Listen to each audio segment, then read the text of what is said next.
नमस्कार दोस्तों, मैं करण त्रिपाठी आपका स्वागत करता हूं द देवरिया डायलॉग के शो में। आज हम बात करेंगे देवरिया के इतिहास से जुड़ी कुछ बातों पे चर्चा करेंगे आज हम, जिसमें एक किसी भी व्यक्ति या संस्था के बारे में अगर जानना हो हमें, तो हमें उसके इतिहास में जाना पड़ता है, उसकी विरासत को देखना पड़ता है। तो उस लहजे में देवरिया का जो कुछ पुराने इतिहास के बारे में जो कि कुछ कालखंड है 1912 से 15 का, जो गुलामी के समय में यहाँ पे कुछ संस्थाओं का शुरुआत हुई, कुछ संस्थाओं की जो कि शताब्दी वर्ष अपना मना चुकी है आज के समय में, और निरंतर वो आगे बढ़ रही है और अच्छा काम कर रही है। तो उस पर बात करेंगे हम आज, और उस पर बात करने के लिए हमारे साथ मौजूद हैं श्री परमेश्वर जोशी जी, जो कि दिग्दर्शक के प्रधान संपादक हैं, जो पत्रिका वो भी 1960 से चल रही है लगातार, और आज राष्ट्रीय स्तर की बड़ी पत्रिकाओं में से एक है, तो उसके प्रधान संपादक हैं। और जिस विषय पे हम बात करने वाले हैं, उस सारी संस्थाओं में कहीं ना कहीं इनका अहम भूमिका भी है, और आज उससे सब सारी संस्थाओं से जुड़े हुए हैं, और काफ़ी उम्र में लेकिन बहुत एक्टिव व्यक्ति में गिने जाते हैं। और हम स्वागत करते हैं श्री परमेश्वर जोशी जी का। प्रणाम सर जी। ओम विनायकम गुरुम भानुम ब्रह्म विष्णु महेश्वरान सरस्वतीं प्रणम्यादो सर्व कार्यार्थ सिद्धये। करण जी, आपका और आपकी टीम का, जिसमें गौरी जी शामिल हैं, आपका मैं बहुत स्वागत करता हूं। जी। और ये जो आपका कार्यक्रम चल रहा है देवरिया के इतिहास के बारे में और पुरानी संस्थाओं के बारे में, ये बहुत ही स्तुत्य है। और आप देवरिया के शिक्षाविदों में आपका परिवार 3-4 पीढ़ियों से मैं देख रहा हूँ लगातार वो लोग लगे हुए हैं और बड़ा नाम कमा रहे हैं। अब आपने जो चर्चा की 12 से 15 के कालखंड की, तो उस समय देश गुलामी की बेड़ियों में जकड़ा हुआ था, और उस समय प्रत्येक व्यक्ति के मन में यह था कि कैसे हम इस स्वतंत्रता प्राप्ति की जो दिशा है उसमें कैसे हम देश को मुक्त कराने के लिए गुलामी से क्या इसमें हम सहयोग दे सकते हैं। सहयोग के अनेक प्रकार हो सकते थे। तो उस समय यह जो 12 से 15 का कालखंड है, यह 20वीं सदी का प्रारंभ है। और वास्तव में स्वतंत्रता संग्राम में इस समय का बड़ा भारी महत्व रहा है। इसके पूर्व 19वीं शताब्दी के अंत में भारतेंदु हरिश्चंद्र जी ने नारा दिया था, निज भाषा उन्नति है, सब उन्नति को मूल, और अपनी भाषा के बिना हृदय का शूल समाप्त नहीं होता है। उसी के साथ साथ 1893 में नागरिक प्राणी सभा वाराणसी की स्थापना हुई। उससे भी लोगों के मन में बहुत उत्साह जगा, और स्वतंत्रता प्राप्ति में कुछ करने के लिए उनका मन बना। बंधुओं, ये मैं बताना चाहूँगा कि कोई भी संस्था या कोई भी कार्य होने में कुछ समय लगता है, उसमें समय लगता है। तो मुझे ये लगता है कि जो 20वीं सदी का प्रारंभ हुआ 1901 से बाद लेके जब जो 12-15 का खंड उसमें आता है, तो उसके प्रारंभ में लोग लगे कि हम लोग स्वतंत्रता संग्राम में अपना योगदान दें। उसके अनेक रूप हुए। गौ सेवा भी एक उसका रूप था। अपनी भाषा की उन्नति, लिपि की उन्नति के लिए मार्ग प्रशस्त करना, क्योंकि उस समय जो है विदेशी जो लिपियां थी, फारसी, उर्दू और अंग्रेजी, इसी में सारे काम होते थे। तो हमारे जो राष्ट्र भक्त लोग थे, उनको ये खटकता था कि अपनी भाषा में क्यों नहीं काम होता है। तो वह उसके लिए आगे बढ़े, और ऐसे जो है वकील मुख्तार लोग, जो बुद्धिजीवी लोग वर्ग थे अपने समाज के, उन लोगों ने कचहरी में कोर्ट में साहब हाकिम के इच्छा के विपरीत हिंदी देवनागरी लिपि में अपना आवेदन प्रस्तुत करते थे, जिससे वो अधिकारीगण चिढ़ जाते थे। वो चाहते थे कि उर्दू में या इंग्लिश में आवे और हिंदी को वो मान्यता नहीं देते थे। ये लोग अपना कहते थे कि नहीं, हम तो हिंदी में ही आपको देंगे। जो हाकिम है, जो उनके पेशे से जुड़ा हुआ है, अगर वह हाकिम नाराज हो जाता है तो उनके पेशे पर असर पड़ सकता है। लेकिन उन्होंने वो सब चीज़ें छोड़ करके उसको ध्यान नहीं दिया कि नहीं, कुछ नहीं, हम अपने देश की तरक्की के लिए, अपनी भाषा की तरक्की के लिए हम ये सब करेंगे। इसी तरह से जो है ये उसके बाद से अंदर अंदर जिसको इनर करंट कहते हैं, तो पूरे समाज में इनर करंट के रूप में देशभक्ति की भावना व्याप्त हो गई थी। और 1912 से आते आते देवरिया में 4 संस्थाओं की स्थापना हुई। और सबसे बड़े आश्चर्य की बात है कि वो चारों संस्थाएं आज भी जीवंत है। जो 122-23 वर्ष हो गया, 125 वर्ष होने को हो रहा है, वो जीवंत हैं और अपना कार्य करने में दिन पर दिन प्रगति की राह पर बढ़ती जा रही है। उनमें मैं उल्लेख करूंगा, एक तो यहाँ की जो राजकीय PM श्री राजकीय इंटर कॉलेज जो है, तो इसकी स्थापना भी उसी कालखंड में हुई। उस समय इसका नाम किंग एडवर्ड हाई स्कूल था। हाई स्कूल तक की शिक्षा होती थी। और देवरिया तहसील में, उस समय देवरिया तहसील था, गोरखपुर जिला होता था, तो देवरिया तहसील में वो पहला विद्यालय था। और देवरिया तहसील का जो सीमा थी उस समय की, वो आज को जो देवरिया जनपद है उसकी पूरी सीमा आप मान लीजिए, वो अकेले तहसील की वो सीमा थी। तो उसमें यह विद्यालय की स्थापना शिक्षा जगत के लिए बहुत भारी उत्साह के साथ में इस विद्यालय का स्वागत किया गया। और तहसील भर के, अर्थात आज के हिसाब से जिले भर के लोग, छात्र वहाँ पर जो पढ़ने के लिए उत्सुक होते थे वो आते थे। और वह विद्यालय जो है आगे चल करके आज जो है देवरिया का एक श्रेष्ठ इंटर कॉलेज है। और इसको PM श्री, मतलब प्रधानमंत्री से इसकी जो है विशेष इसको प्रशंसा प्राप्त हुई है। ये गौरव की बात है। उसी के साथ साथ जो है नागरी प्रचारणी सभा की स्थापना हुई। पहले हम लोग मानते थे कि इसकी स्थापना 1920 में हुई होगी, लेकिन पुराने कागजातों पे को देखने का काम हमारे गुरुवर पंडित श्री हर्षधर द्विवेदी जी, जो सरस्वती के वरद पुत्र थे और नागरी प्रचारणी सभा को अपनी माँ कहा करते थे, वह आए। और लेकिन उन्होंने, और जो आगे इसमें पुराने कागजात उनको मिले और उनको उन्होंने संभाला, तो ये पाया कि 1920 तक जो है तो इस संस्था के 5 वार्षिक अधिवेशन हो चुके थे। तो वार्षिक अधिवेशन 1 वर्ष से तो कुछ आगे बढ़ ही जाता है, तो मेरे हिसाब से जो है 5 अधिवेशन का मतलब 7-8 साल माना जाए अगर, तो 1912 जो है इसकी स्थापना का काल होता है। इसीलिए बहुत लिबरल होकर के हम लोगों ने 12 से 15 तक इसका स्थापना काल माना, और वही कालखंड है जिसकी आज हम चर्चा कर रहे हैं।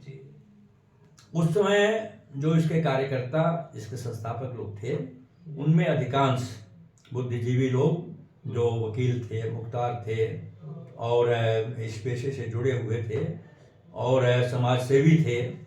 हमारे संस्थापकों में स्वतंत्रता सेनानी भी थे, जो कि अपना सारा काम धाम छोड़ करके आंदोलन में भाग लेते रहते थे, जेल जाते थे, जेल जाने के बाद फिर आते थे, फिर नागरी प्रचारणी के माध्यम से कार्य किया करते थे। और भी बड़े भारी सामाजिक कार्य जो है इस नागरी प्रचारणी सभा के द्वारा होते थे। 1920 का जिक्र इसलिए आया कि श्री राम नारायण मिश्र जी उस समय किंग एडवर्ड हाई स्कूल के हेडमास्टर के पद पर देवरिया में नियुक्त हुए। और 1893 में जो काशी नागरी प्रचारणी सभा की स्थापना हुई, उनमें आप अन्यतम थे।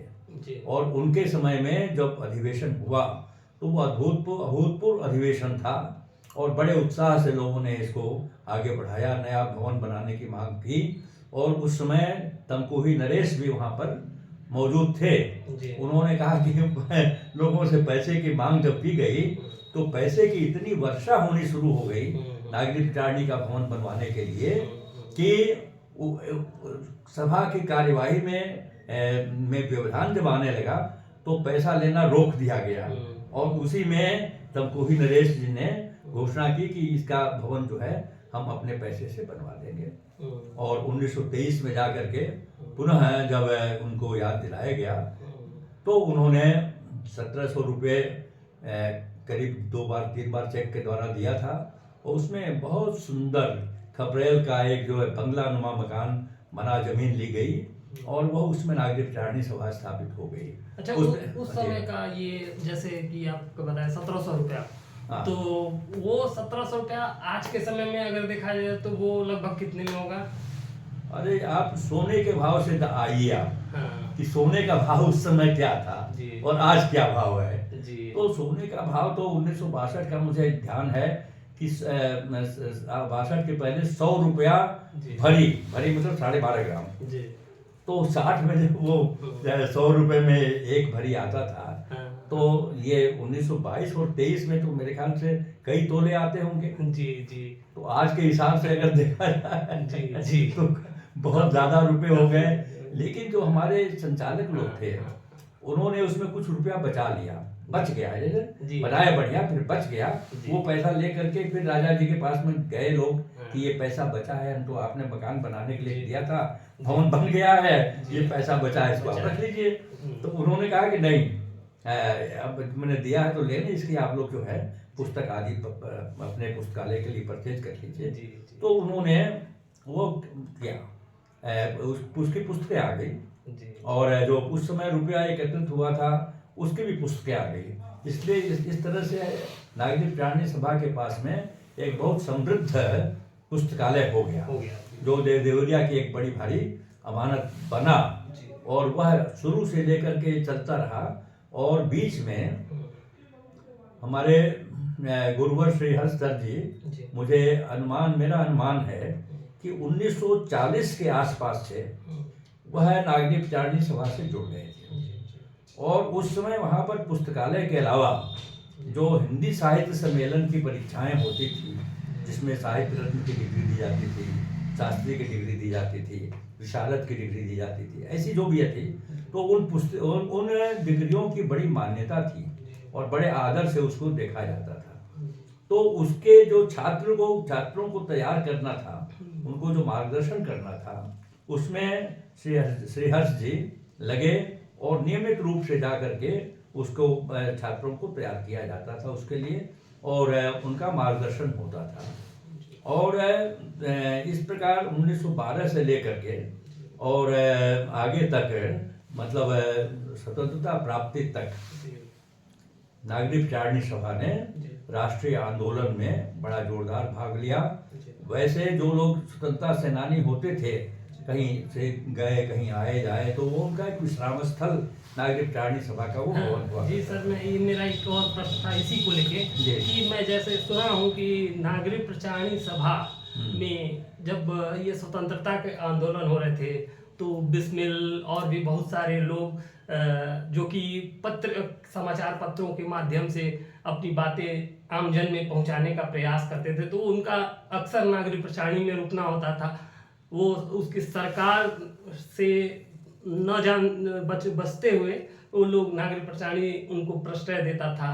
तो आपके जानकारी में कौन से क्रांतिकारी हैं? जैसे बिस्मिल का तो नाम एक अधिकतर सुनने में आता है, और इस तरह के नहीं, मनोहर उस समय बहुत से लोग जो हैं स्वतंत्रता संग्राम में लगे हुए थे। और उनको उनके ऊपर में कभी जब जेल जाने के वारंट वगैरह निकलते थे तो वो लोग भूमिगत हो जाते थे, और जब भूमिगत हो जाते थे तो वो लोग यहाँ पर आकर के रुकते थे और वो उनको वहाँ से रह करके और आंदोलन चलाने के लिए पूरी सुविधा नागरिक पिटारनी द्वारा प्राप्त होती रहती थी। तो इसके बाद से तो 28 तक का तो हमारे विवरण है कि 28 तक तो अधिवेशन वगैरह उसके समाप्त होने लगे। 28 के बाद से 62 तक का समय ऐसा है कि जिसका कोई विशेष विवरण उपलब्ध नहीं। नहीं है। शास्त्री जी ने ही उसको पुनः 1962 में अपने आगे बढ़ करके और उन्होंने इसको नागरिक प्राणी सभा को सुव्यवस्थित रूप दिया, इसका रजिस्ट्रेशन कराया। इसमें जो है नए नए लोग जैसे पंडित सच्चिदानंद नाथ त्रिपाठी जी जो एमएलसी भी थे, स्वतंत्रता संग्राम सेनानी भी थे, और लक्ष्मीकांत मणि जी थे, रामा बाबू थे, मोहनलाल गुप्ता थे। इस तरह के लोग जो समाज के लोग थे सबको मिला जुला करके और उन्होंने किया, और ये पुराना भवन जर्जर हो गया था, नए भवन की बात हुई। तो इस टीम ने जो नई टीम बनी, इसमें वामचंद कंसल निर्माण कार्य के में दक्ष थे और जी जान लगा करके पूरे मन से वो उसका निर्माण कार्य करते थे। तो 1963 में मुख्यमंत्री चंद्रभान गुप्ता जी, उस समय बड़ा जलवा था उनका, गुप्ता जी का बड़े जोरदार आदमी थे और बड़े ईमानदार थे और बड़ा उनका नाम था, और वो सच्चिदानंद नाथ त्रिपाठी जी के मित्र रहे हैं और बड़ी उनसे दोस्ताना थी। उसके द्वारा सभा का के नए भवन का शिलान्यास हुआ, और देखते ही देखते 3 वर्ष के 1965 आते आते जो है ये भवन भव्य भवन बन करके तैयार हो गया, और कोई सरकारी ग्रांट उसमें नहीं ली गई थी, केवल नगर के लोगों के से जो सहयोग था उन लोगों के सहयोग से ही जो है इतना भव्य भवन यहाँ पर बन सका। और 1965 में मोरारजी देसाई जो उस समय वित्त मंत्री थे भारत सरकार के, उन्होंने आकर के इसका उद्घाटन किया था। बहुत बड़ा उस समय साहित्यिक समारोह मना, और उसके बाद से जो है फिर नया चुनाव हुआ, जिसमें कि जो है सच्चिदानंद त्रिपाठी जी जो हैं वह अध्यक्ष थे, और श्रीहर्ष जी जो है वो मंत्री के रूप में इन्होंने काम किया आगे। बाद में चल करके श्रीहर्ष जी के स्थान पर लक्ष्मीकांत मणि जी मंत्री बने, और इन लोगों ने जो है सभा को आगे बढ़ाने में काम किया। उस समय जितने भी भारत के जाने माने विद्वान थे, प्राय उन सभी विद्वानों को आमंत्रित करके बुलाया जाता था, और गोष्ठियाँ और ये जो है सम्मेलन आदि हुआ करते थे, उनका सम्मान होता था। और इस तरह से जो है नागरिक प्राणी सभा के माध्यम से देवरिया वासी जो है अपने सभी प्रिय साहित्यकारों का, आदरणीय साहित्यकारों का दर्शन और उनके वचनों का लाभ उठाते थे। इस तरह से ये नागरिक प्राणी सभा जो है चली। 1977 में पुनः श्रीहर्षधर जी जो हैं वह अध्यक्ष बने, और मैं जो आपके समक्ष उपस्थित हूँ, तो मंत्री का पदभार जो है मेरे जिम्मे लगा। उस समय जो है यहाँ की व्यवस्थाएं और सुचारू की गई, नियमावली में का आवश्यक संशोधन किए गए, जिसकी वजह से आज तक ये संस्था सुचारू रूप से चल रही है, और नियमित रूप से यहाँ पर चुनाव होकर के और विधान के अनुसार नए नए लोग आते रहते हैं, और ये सभा आगे बढ़ती रहती है। इस समय भगवत कृपा से अध्यक्ष का भार मेरे जिम्मे है, और हमारे मंत्री जो हैं डॉक्टर अनिल त्रिपाठी जी जो सच्चिदानंद नाथ त्रिपाठी जी के पौत्र हैं, बड़े मनोयोग से लगे हुए हैं, और संस्था नित्य नए नए वहाँ पर आयोजन हो रही है। युवाओं के लिए आज तो दरवाजा खुला हुआ है, युवाओं के लिए महिलाएं बड़ी संख्या में आज आ रही हैं, तो ये आप लोग का जी इसका प्रयास हो रहा है। और हम लोग चाहते हैं कि नए युवा हमारे साथ में आवें, और जो ये इंटरव्यू ले रहे हैं करण जी, ये भी हमारे अंग हैं, नागरिक प्राणी सभा के उपमंत्री हैं, और गोरे जी भी जो उपस्थित यहाँ पर हैं, ये भी हमारे सभी कार्यक्रमों में आगे बढ़ कर के भाग लेते हैं, और ये साबित कर देते हैं कि अगर किसी संस्था को आगे बढ़ना है तो उसमें युवा शक्ति को आगे लाना ही होगा, तभी जाके काम आगे बढ़ेगा। और इस दृष्टि को इस बात को दृष्टिगत रखते हुए ये हो रहा है। अब इस तरह से माना जाए तो 100-125 वर्ष की यह नागरिक प्राणी सभा चिरंजीवी है, और आगे बहुत लंबे समय तक यह यात्रा करेगी, साहित्य की सेवा करेगी, और साहित्य और संस्कृति के रूप में प्रकाशन में यह अपना नाम आगे करेगी। इसमें कहीं कोई अभी दुविधा दिखाई नहीं दे रही है, एकदम मार्ग प्रशस्त है, नए नए लोग आ रहे हैं और आगे काम कर रहे हैं। तो बंधुओं, ये तो नागरिक विचारणी सभा का जी विवरण हुआ, जो 1912 से 15 के कालखंड में यहाँ स्थापित हुई थी। जी। और आज भी जो है ये इस समय तो पूर्वांचल क्या कहीं पर भी आसपास जो है जी। जितनी सक्रियता और जितने आयोजन नागरिक विचारणी में होते हैं जी, उतने किसी नहीं। साहित्यिक संस्था में नहीं दिखाई नहीं जी, देते हैं। बिल्कुल, बिल्कुल। तो माना जाए तो ये इधर की जो है उत्तर प्रदेश की प्रमुख संस्थाओं के रूप में यह है साहित्यिक धरोहर इसे धरोहर। हाँ, धरोहर है ये, जी। धरोहर है, क्योंकि एक दो जगह है आगरा में और कहीं और भी नागरिक विचारणी सभा की स्थापना तो हुई थी, लेकिन वो बहुत आगे और सक्रियता नहीं हो पाई जितनी सक्रियता और जीवंतता जी। देवरिया की नागरिक विचारणी सभा में है। जी। वह ईश्वर की कृपा और जो हमारे संस्थापक लोग जो शुद्ध हृदय के थे उनका जो पुण्य का जो फल है वह सभा को प्राप्त हो रहा है और सभा आगे को बढ़ती जा रही है और निश्चित ही आगे बढ़ेगी, इसका हमें पूरा विश्वास है जी। तो ये हमारी हो गई एक दूसरी संस्था नागरिक विचारणी हुई। अब हम गौशाला के बारे में कुछ जानना चाहेंगे। भाई ये हमको लग रहा है कि 1912 में जी ये आकाश में कौन से नक्षत्रों का योग बना था जी कि उस समय समाज सेवी संस्थाओं की एक कड़ी लग गई यहाँ कड़ी पर। लगी जी और उसी में जो है पिंजरापोल गौशाला है जी जी और जहाँ के पिंजर जी। और निराश्रित गायों को का वह आश्रय स्थल बना। ये पिंजर का अर्थ क्या होगा? पिंजर का अर्थ तो देखिए साहब सीधा सीधा है कि जिसकी हड्डी वगैरह सब दिखाई देने लगे और उसका मांस वगैरह सब खत्म हो जाए, खाली वो ढांचा भर रहे, पिंजर जो है वो ढांचा मात्र रहे।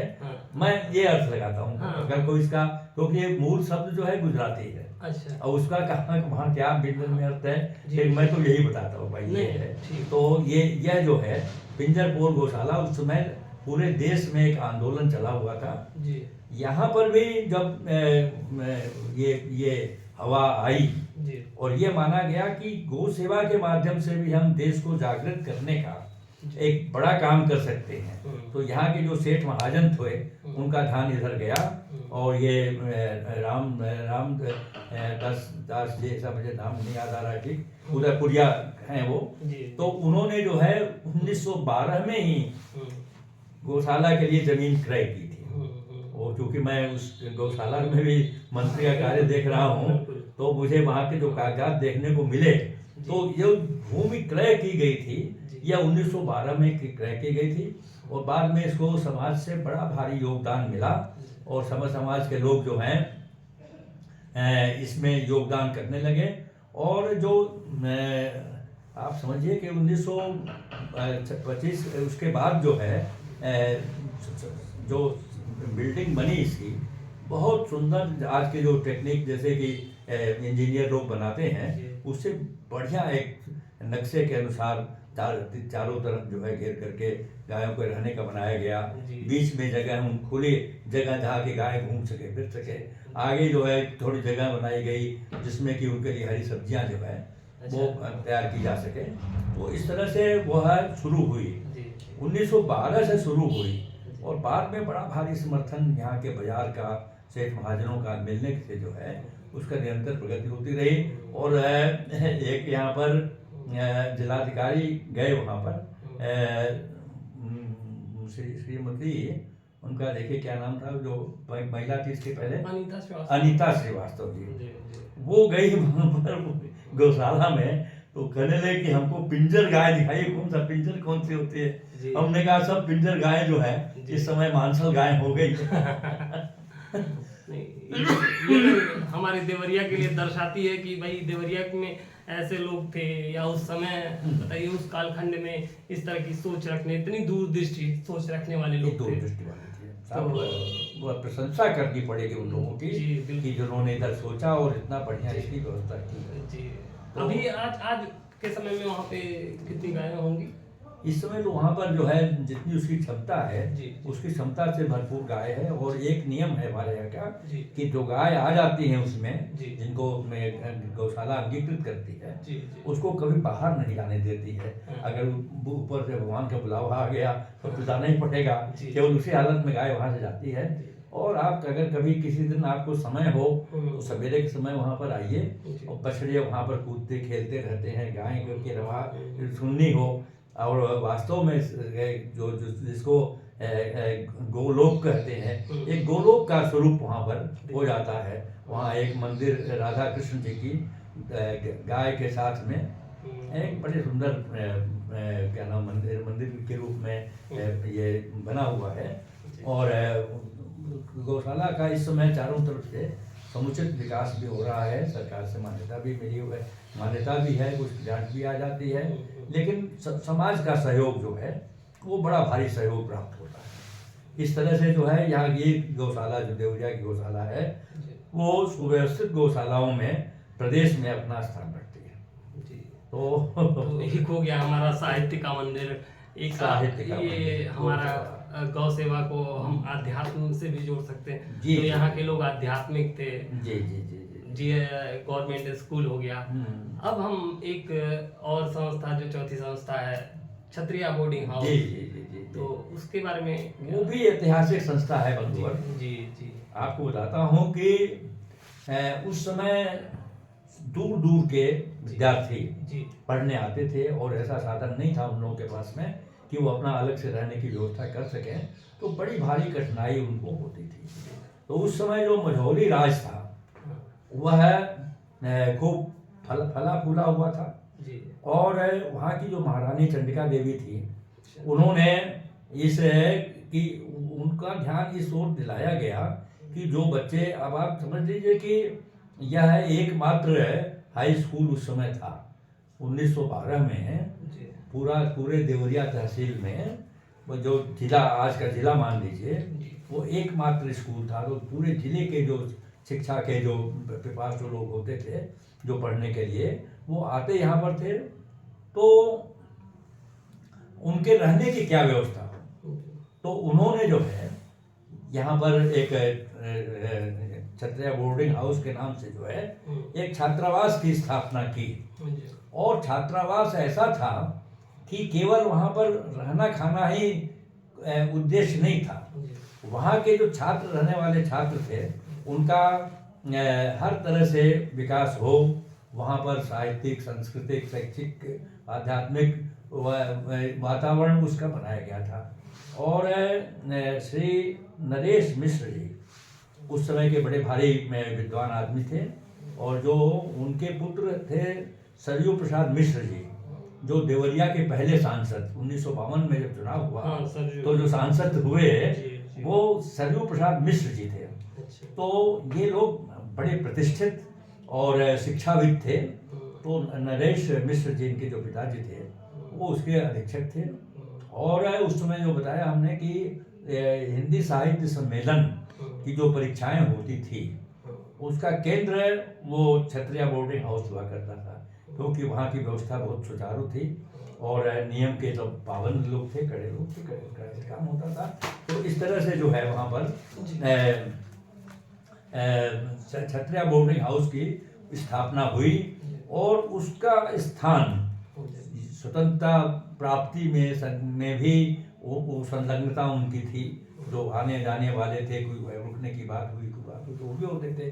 बच्चों का संस्कार युक्त शिक्षा हो, संस्कार युक्त ढंग से रहें। जो रहने वाले बच्चे हैं उनका जीवनचर्या उनकी सही हो, वो सांस्कृतिक गतिविधियों में भाग लें, साहित्यिक गतिविधियों में भाग लें, इसका पूरा ध्यान रखा जाता था।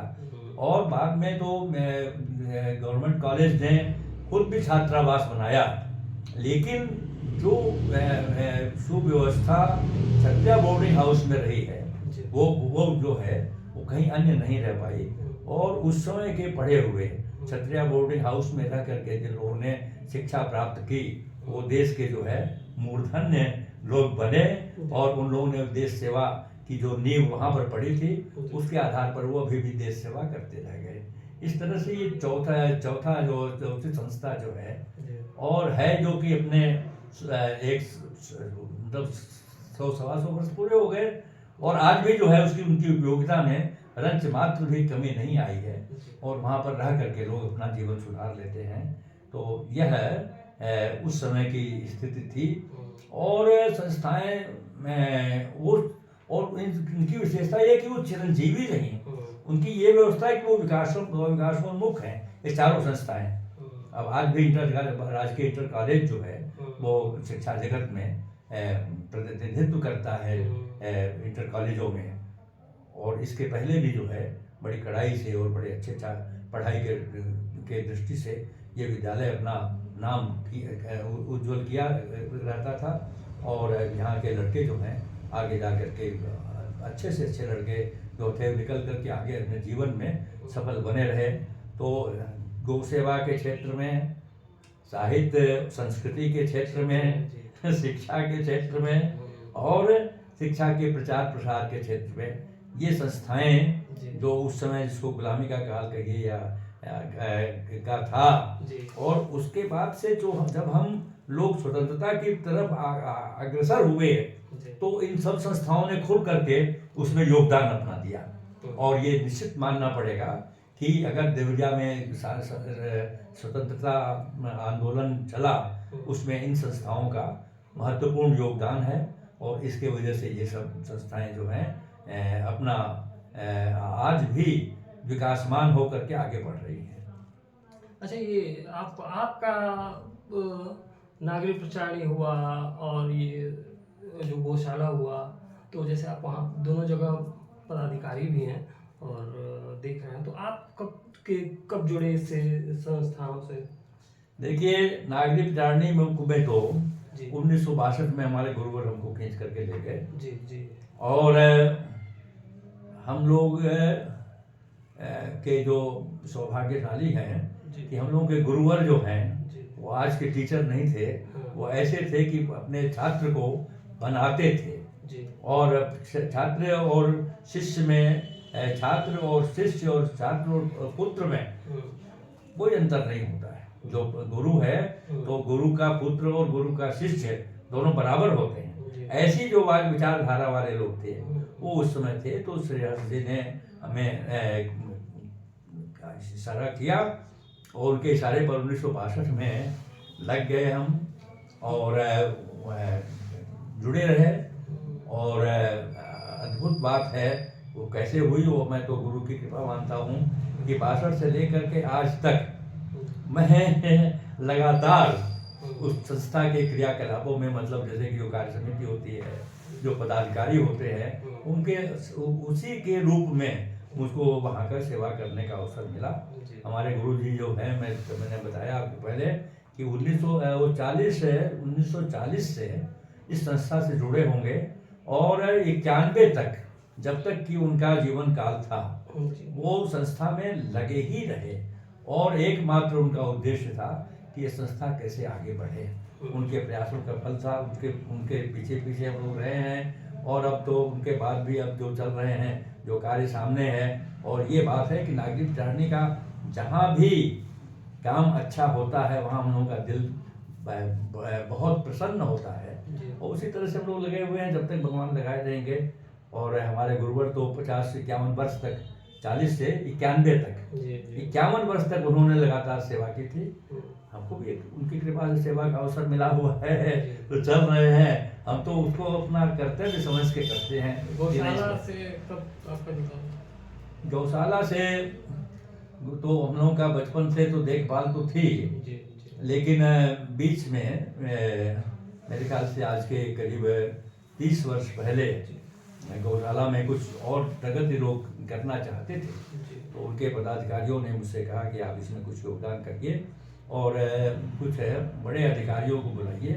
तो कमिश्नर को बुलाया था मैंने गोरखपुर से, और उसके बाद से तो फिर जुट गए लोगों ने, हमें छोड़ा नहीं। और जो भी बनता है वो हम गौशाला के लिए करते रहते हैं। और यह अपना हम लोग क्या कर सकते हैं, हमारा कोई श्रेय नहीं है इसमें। लेकिन जिस संस्था में हम रहते हैं उस संस्था की जब प्रगति होती है तो मन में प्रसन्नता होती है। तो वैसे ही हाल आपका नागरिक प्रचारणी का है। तो उन्होंने मुझे इस समय अध्यक्ष बना रखा है, बड़ी कृपा है। और वो वैसे ही जो है ये लोग मंत्री के रूप में हमसे काम लेते हैं। हम अपना धन्य मानते हैं कि इन संस्थाओं में मुझे काम करने का अवसर मिल रहा है। गवर्नमेंट कॉलेज के प्रिंसिपल इसके पूर्व जो थे शर्मा जी, प्रदीप कुमार शर्मा जी, पीके शर्मा, तो उनसे बड़ा अच्छा संपर्क था। इस समय भी वहाँ पर जो प्रिंसिपल आए हुए हैं, क्या नाम था? राम किंकर मिश्र। राम किंकर मिश्र जी, जी। वो भी नए व्यक्ति हैं, नव युवा व्यक्ति हैं। वो उनके समय में भी जो है ये राजकीय इंटर कॉलेज और आगे बढ़ेगी, और हम लोगों की सहभागिता उनसे शुरू से रही है, आगे भी रहेगी। और क्षत्रिया बोर्डिंग हाउस तो अपने क्या नाम तो क्रियाकलापों से स्वयं ही जो है वो प्रशंसित है, वो है। तो ये सब संस्थाएं, हम लोग जब देवरिया में रहते हैं तो जुड़ना ही पड़ेगा। इसके अलावा कौन सी संस्था है कि जो समाज सेवा में निस्वार्थ भाव से लगे हुई हो। हाँ जी। तो देखिए, देवरिया इतना समृद्धशाली है, इसका इतिहास बहुत समृद्धशाली है। तो आज हमने जैसे कि इतिहास तो काफ़ी लंबा है और विषय बहुत सारे हैं इसमें, तो हम आगे भी इसके इतिहास पे बात करेंगे। बहुत सारी चीज़ें हैं जिस पे हम फिर से बात करने की प्रयास करेंगे कि और भी चीज़ों को लोगों के सामने रखा जाए, जैसे कि पुराने चीज़ों को देख के नए लोगों को बल मिले कि भाई ये पुराने लोग यहाँ तक ले गए हैं तो नए लोग उसको और आगे बढ़ाएं। जी। तो इसके लिए हम आगे भी चर्चा करेंगे। आज इस विषय को आज यहीं समाप्त करते हैं और जल्द ही आपसे हम फिर मिलेंगे नए विषय के साथ इस एपिसोड में। तब तक के लिए नमस्कार। और एक मेरा आप सभी से निवेदन है कि आप अच्छी जानकारी अगर लग रही है आपको, तो आप हमारे चैनल को सब्सक्राइब करें, लाइक करें और इससे जुड़ें, और इससे भी अच्छी जानकारी आपको मिलती रहेगी। तो उसके लिए आप सबका सहयोग चाहिए होगा। बाकी हम नए विषय के साथ अगले एपिसोड में मिलते हैं। नमस्कार। अच्छा करण जी, बहुत अच्छा काम कर रहे हैं आप। जी। हाँ, मुझे बड़ी प्रसन्नता है क्योंकि हम लोग तो आपके परिवार से पूरा जुड़े हुए हैं। जी। और आप बहुत अच्छा काम कर रहे हैं, तो इसको आगे बढ़ाइए। जी। और